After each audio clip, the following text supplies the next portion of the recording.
senses it's a time for introspection, and this is a golden opportunity for many of us to work with corporates and get it baked into their DNA, get CEOs to believe that this is really important for their enterprises. And over the next 5-10 years, it really becomes part of their DNA. Employees start to participate. It becomes a much larger objective as opposed to just giving away business. Right. Bharti, may I ask you a somewhat different question? We have known of CSR doing this little activity or that little activity. What about some of these social issues? Working on these social issues like sensitivity, women's issues, the caste-based issues. Can CSR also extend to such like at work? Or you think one day should stay only to things which are going to make them look good in the eyes of the stakeholders? So, by the way, the Act specifies broad areas, that who's working qualifies as that. The areas are pretty broad. So, if you wanted to work on something about it, whether it's gender or caste, you could do that. And I would argue that you could make yourself look good if that's what you're intended to do by working in these areas, just as you could by working on schools or education or healthcare. So you could potentially do that. But I'm going to actually go back a little bit and say, what should we expect from this act? Because here, the time for discussion and argumentation is over.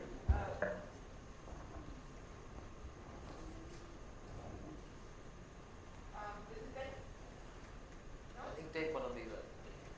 So no, I'm saying that I think we should sort of look at where we are today. We have the act. The discussion time is over. People have had their say and tried to say this is not such a great idea. We have it. So what should we expect from this?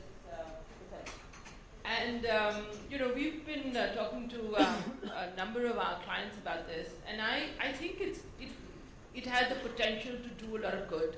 And if we were to just focus on that, maybe it will do that good. So I can think of 3 goods that this can do. The first one is a nudge in the right direction. I think a number of companies actually do a lot of the right things in the communities in which they work, but not everybody does. And some of them are going to be nudged to start to look at this thing. So I think that nudge is a good thing. Second thing is that the private sector business is supposed to be really, really good at going out and doing things in an efficient way and in measuring outcomes, not just spending money. So I'm hoping that this whole effort will lead to pilots and models that can actually then be mainstream to address some of the big issues that face our nation today. So I think that can be a huge force for good, as we go along, because hopefully boards of companies are not going to be satisfied with just saying, okay, 2% of our profit is 200 crores. Have you guys spent it? Hopefully they will ask the question. So what did you do with that 200 crores last year? How is it giving us a societal return in terms of improving whatever it is that you were trying to address? And I think the third thing that I would expect this will do is to really get everybody focused on what Dipankar and Rohini was saying, which is really to say that we are not, as business people, we don't work in a vacuum. We are part of a society. Each of us individuals are part of a society. And so therefore, everything we do needs to be done with looking at how it impacts that society at large. So I think those are 3 possible good things that we can expect from this set. Nikhil, may I ask you, tell us, we've been talking since the morning that a lot of it is to come out in the room which have been drafted. And we as we all know, the devil is really in the details. So, are you aware of what is the process of drafting of these rules? I believe there's a group has been set up. Now, are they also going into definitional issues as to what really would be CSR? What will constitute it? The IICA has been very closely involved as part of the rules making committee, and as the minister also said in the morning, the rules are trying to broadly give you a grid within which a very mindful CSR committee of the board needs to apply themselves and then define the CSR that that given company should do. And once that CSR policy is framed, keeping the rules in mind, the grid presented by the rules, it is then the CSR executive or the head of the foundation who then drives the programs. So the rules, the spirit behind the rules is to be very facilitative, to provide adequate room for a very mindful CSR committee to work through. So we are not trying to define things in a very micro level, but providing that grid within which the CSR committee can define a very, very proactive and enabling policy. So I would also, further venture to say this that, let's take sectoral issues, and I would go personally to an area which is very dear to my own heart because I've been working in education for the last 20 years and I've been a school teacher for 15 years. I've taught children maths and physics. And there's a crying need right now, a gap in learning outcomes in the implementation of Right to Education Act. And there are huge enrollments, but the learning gaps are huge. So if, say for example, in IICA or the rules can, reasonably excite the CSR committee to face policies, whereby sectoral experts can engage with corporate prowess of project management and stuff like that, we could move towards finding solutions to other sectoral issues. So I feel that this is a great opportunity. If this is for the livelihood sector also, disability also, I would say how to have inclusive workplaces, how to have at 25% of RTE where they talk about the disadvantaged children being given access to schools. But the teachers don't know how to handle the differently abled children. So this is a great opportunity, and people like me, I would say personally, I'm extremely excited that if we use this the right way and the civil society, the NGO sector can engage meaningfully with the corporate, the CSR, and the institute at the IICA is trying to, evolve various enabling platforms. So one of them is we are, in the process of launching series of CSR trainings. One of those trainings is orientation of the director level people, because it is crucial that the director level people who phrase that CSR policy are having the right kind of orientation and they are able to avail the potential and the possibility that the law is giving them. Then there is going to be a huge need for a cadre of CSR professionals, people who are program managers. Suppose you give grant to an NGO and your own people should know the entire process, the sectoral issues, and then maybe when you go hunting for NGOs, do those organizations have the capacity to develop those grassroots projects which can make a difference, which match the gaps in the sectors? So from a development sector perspective, I think these are extremely exciting times, and if this sector can engage meaningfully with the corporate prowess, the managerial skills which have generated huge wealth, I don't see any reason why in 5 to 10 years from now, a lot of these challenges in education, in disability, in vocational training cannot be kind of worked through.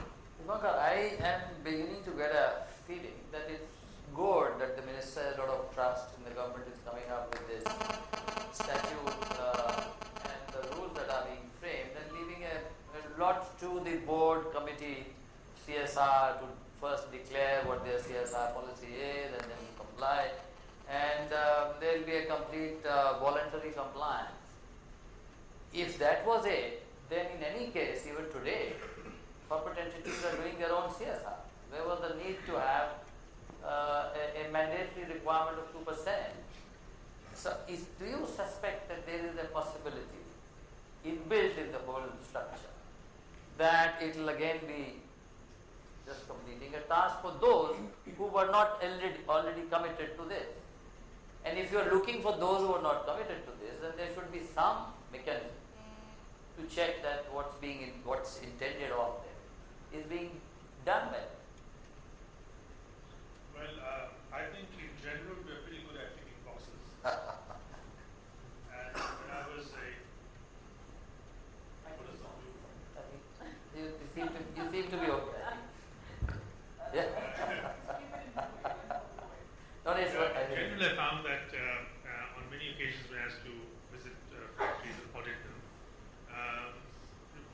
occasion at least, a senior manager told me, you should give me at least half an hour's notice, I can dress up everything for you, you know. So that is why we insist on surprise audits and not the ones you give notice and so forth, because you know, you can dress up anything. The fact of the matter is that this 2%, I think I agree with Bart, that, you know, it is really a symbolic nudge, you know, a symbolic attempt to get people thinking. I don't think many people are even considering this option, to get them what to worry about it. And what Rohini said about the society and the economy, you know, they should work in tandem. I must also say this, that cutting a check and giving to an NGO is not my notion of a CSR, in which case almost every company is doing some kind of CSR. Nor is CSR limited to the foundation the company has. I think it should be separated from that as well, which is why I said earlier that it should be in the core functioning of the organization. Now you see, business by itself is not good, because human beings by themselves are not good. What makes human beings good and business good is society. And in this case, it is a liberal democratic society that puts forward norms of transparency. So abiding by the law is a necessary condition, as I said to you earlier, but not a sufficient one. And the most important condition that must be met before you start corporate social responsibility is to have a very good functioning business ethics system in your organization.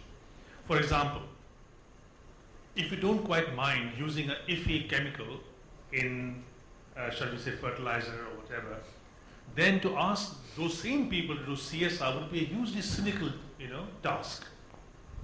If you don't have any problems in bribe giving or shaving the law, then to ask the same people again to do CSR, they'll just look at the whole thing as a massive joke, and they'll go about ticking boxes. So I think one very important condition of CSR, which has been missed out generally, I think not intentionally, is that you have to have a solid business ethic system in place. A business ethic system in place would require, first of all, transparency and impartiality.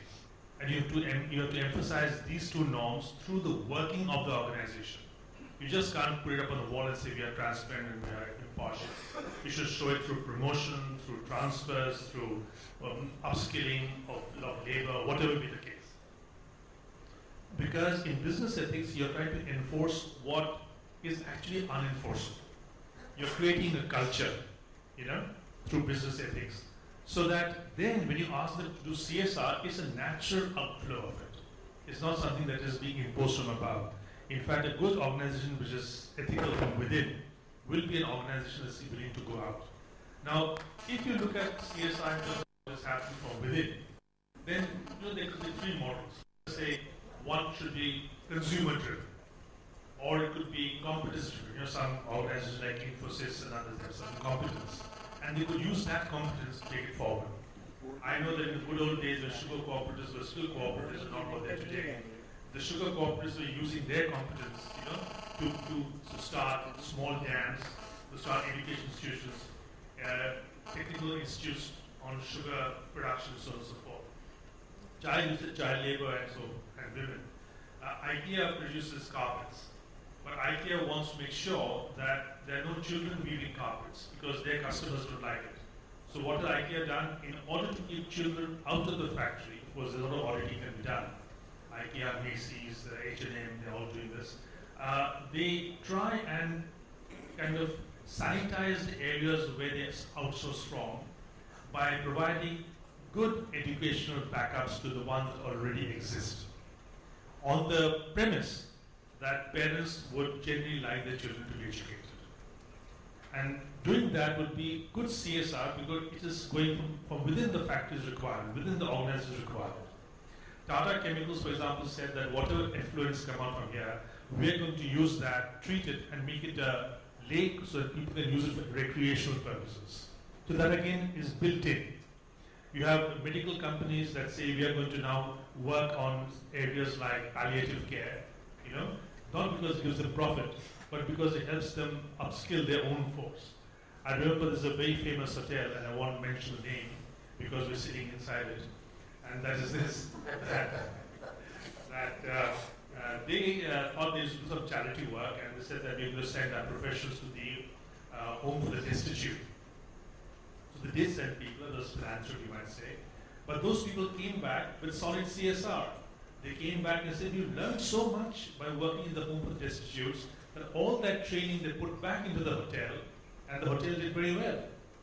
So I think this is what CSR should be all about. Should first of all begin from a solid, robust business ethics system, which actually puts into place transparency and impartiality, and then carries this message forward from within the organization. And all of this, of course, goes against Milton Friedman's position that you either make profit or you dig wells. The point is, if you dig wells, you dig wells because your company says it's good business. Right. Really, I have a question to ask you. This, that some companies are able to mainstream because they are in businesses or they have human resource capability to mainstream it within their own work. But there are going to be many more companies who just can't do it. Now, how do they discharge the remit of what is provided in the app? You have a lot of experience working in these. I don't have any corporate experience, but I can imagine how difficult it is going to be for some corporates to do this in a meaningful fashion.